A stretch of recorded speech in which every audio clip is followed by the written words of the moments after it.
तथ्य जिनको तोड़ा मरोड़ा गया और कईयों को छोड़ा गया। इस चैनल के माध्यम से हम चाहते हैं कि ऐसे ही कुछ तथ्यों, मुद्दों को बाहर लाया जाए और उन पर बातचीत की जाए। कम शब्दों में कहूँ तो कभी भूले से भी याद आती नहीं जिनकी, वही किस्से जमाने को सुनाना चाहते हैं हम। आज हम बात करेंगे ऐसे ही एक प्रकरण पर, आईएनए आजाद हिंद फौज। जो जानकार नहीं है वे यही जानते हैं कि आजाद हिंद फौज की स्थापना नेताजी सुभाष चंद्र बोस ने की थी। हालांकि यह धारणा गलत है। आजाद हिंद फौज की स्थापना सन 1915 में राजा महेंद्र प्रताप ने अफगानिस्तान में की थी। लेकिन जब नेताजी ने दक्षिण पूर्वी एशिया में 40,000 से अधिक भारतीयों की शिक्षित सेना तैयार की और उसका नाम भी आजाद हिंद फौज रखा, तो नेताजी को सुप्रीम कमांडर घोषित कर इसको भी उसी में मिला दिया गया। बात 1942 की है। भारतीय सेना ने सिंगापुर के फर्रेर पार्क में जापानियों के आगे आत्मसमर्पण कर दिया। ब्रिटिश सेना के ऑफिसर कर्नल हंट ने भारतीय सैनिकों को जापानियों के हवाले कर दिया। इसी समय जापानी इंटेलिजेंस एजेंसी के चीफ मेजर फुजीहारा यानी प्रीतम सिंह से मिले और इन दोनों ने कैप्टन मोहन सिंह से एक ऐसी फौज बनाने का आग्रह किया जो भारत की आजादी के लिए लड़े। फिर कैप्टन मोहन सिंह ने रास बिहारी बोस एवं निरंजन सिंह गिल की मदद से आजाद हिंद फौज का निर्माण किया और 40,000 युद्धबंदी मेजर फुजीहारा ने कैप्टन मोहन सिंह को दी। आरंभ में इस सेना में 16,300 सैनिक थे। फिर 60,000 युद्धबंदियों को भी इस सेना में मिलाया गया तथा वर्मा एवं मलाया के कुछ स्वयंसेवक भी आजाद हिंद फौज में शामिल हुए। सब कुछ सही चल रहा था कि आजाद हिंद फौज की भूमिका को लेकर जापानी सरकार एवं भारतीय सैनिकों में एक विवाद उत्पन्न हुआ, जिसके चलते कैप्टन मोहन सिंह एवं निरंजन गिल को गिरफ्तार कर लिया गया। आजाद हिंद फौज का दूसरा चरण वहां से प्रारंभ हुआ जब नेताजी सिंगापुर आए। 1943 में उन्होंने रेडियो टोक्यो की घोषणा की। अंग्रेजों से यह आशा करना बिल्कुल व्यर्थ है कि वे स्वयं अपना साम्राज्य छोड़ देंगे। हमें भारत के भीतर या बाहर से स्वतंत्रता के लिए स्वयं संघर्ष करना होगा। इससे प्रभावित होकर रास बिहारी बोस ने 4 जुलाई 1943 को नेताजी को आजाद हिंद फौज का नेतृत्व सौंप दिया।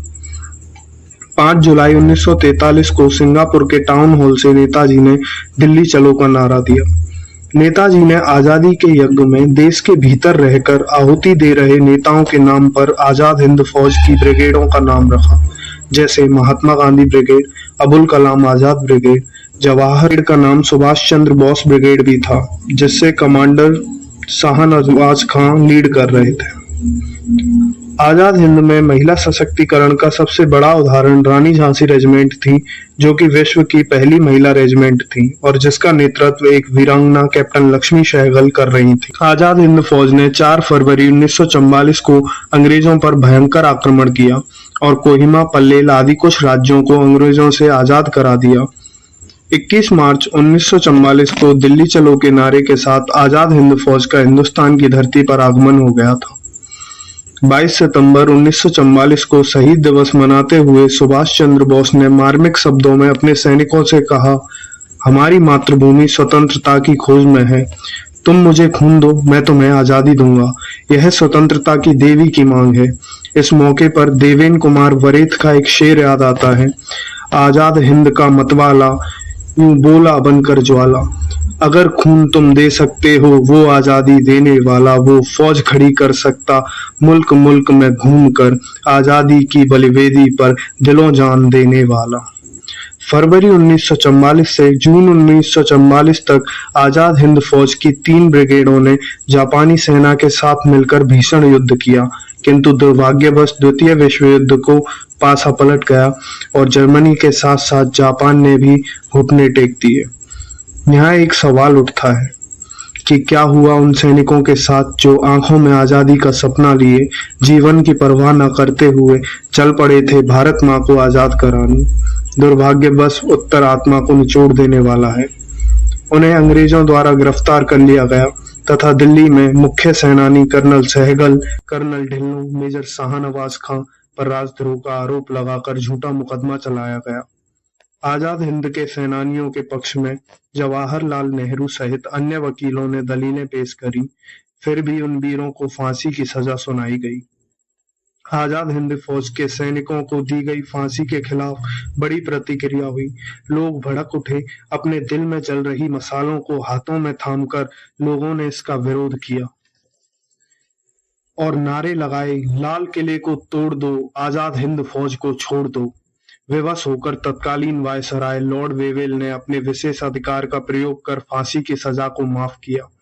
तो ये थी आजाद हिंद फौज की आहुति।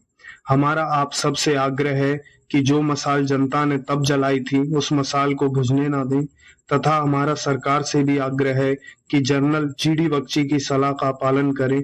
आजाद हिंद फौज के सैनिकों एवं परिजनों को गणतंत्र दिवस परेड में बुलाकर उनका सम्मान करें। अंत में नसीर बनारसी का एक शेर कहना चाहूंगा। होना है सर बुलंद अगर फिर जहां में, साख अपने प्यारे देश की ऊंची उठा के चल।